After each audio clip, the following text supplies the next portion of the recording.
let's head back a couple millennia. This is Fort York.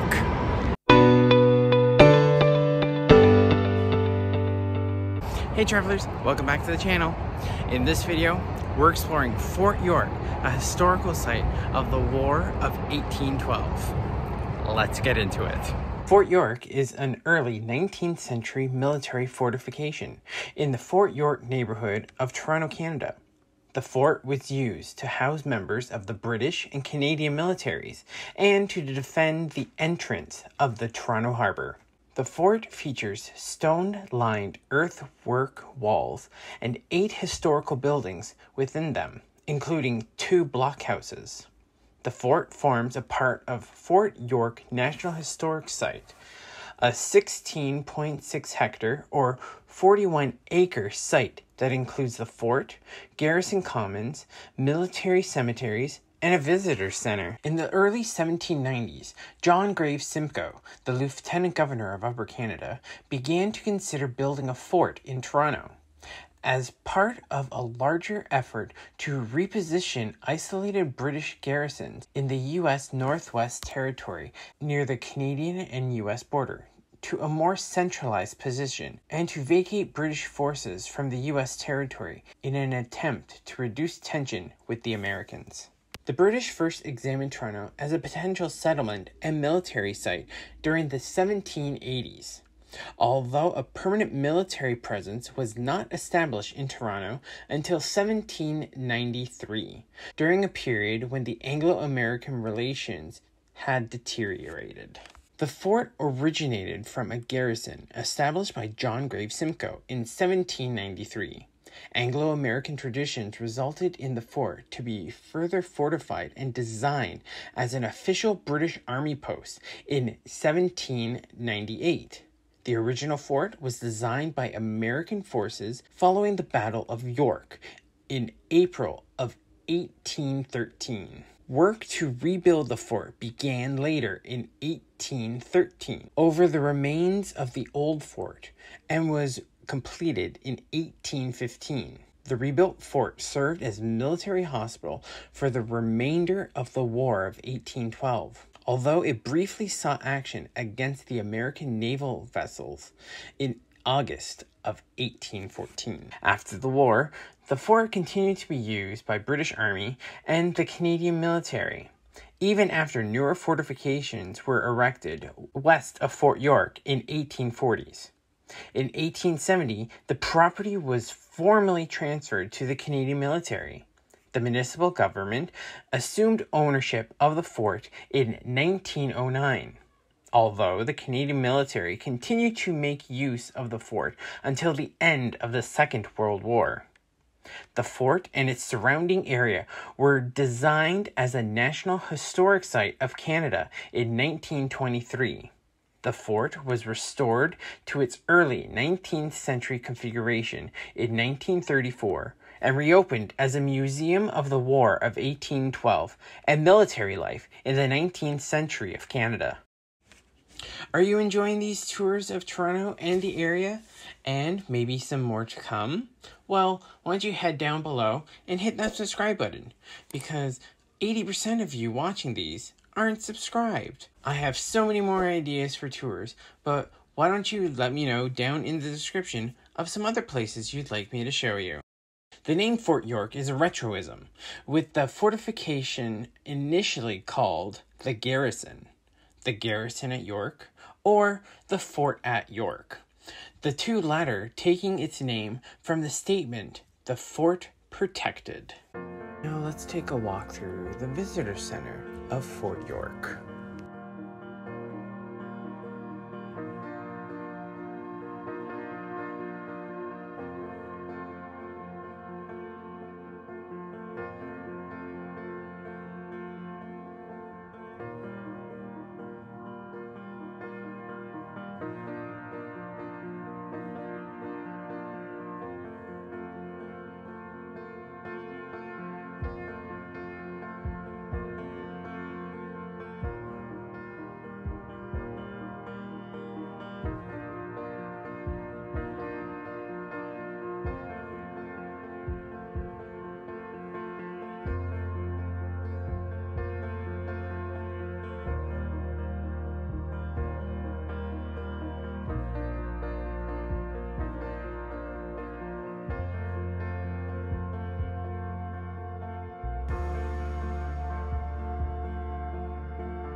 head into Fort York and explore all it has to offer.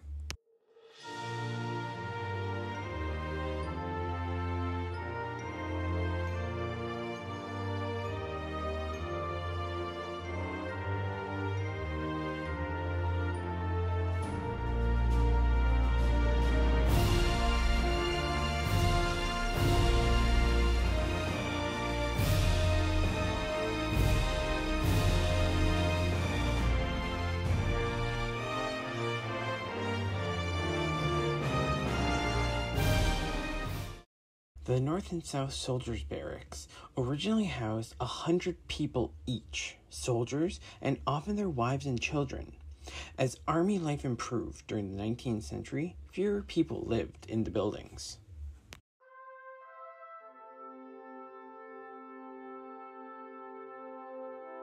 The officers' brick barracks and mess establishment housed between 3 to 8 unmarried officers. Married officers usually lived elsewhere in the fort or in the civilized community. The mess establishment provided dining and kitchen facilities for all garrison officers.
Here's what a menu would look like for the officers of the time. Now let's take a walk around and look at some of the other buildings. We have some block housing, a brick and stone magazine building, and an officer's blue barracks.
The Well and Well House is one of several built over the years to provide the garrison with a ready supply of clean water. The reconstruction well house is based on an army plan from the mid-19th century. The well itself may have been dug in the early years of the 1800s.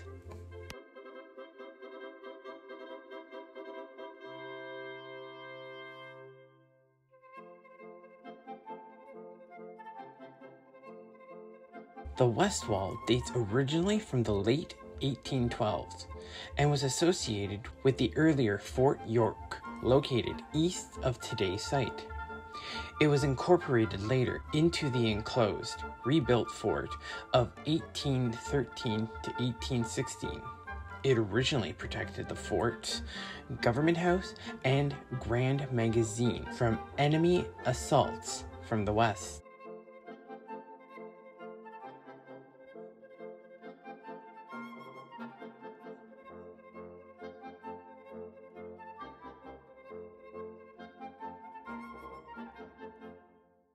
Well, I hope you've enjoyed this tour of Fort York, Toronto. If you haven't yet, hit that thumbs up and the subscribe button if you enjoyed this content. And I'll see you all next time here on Nick Tours.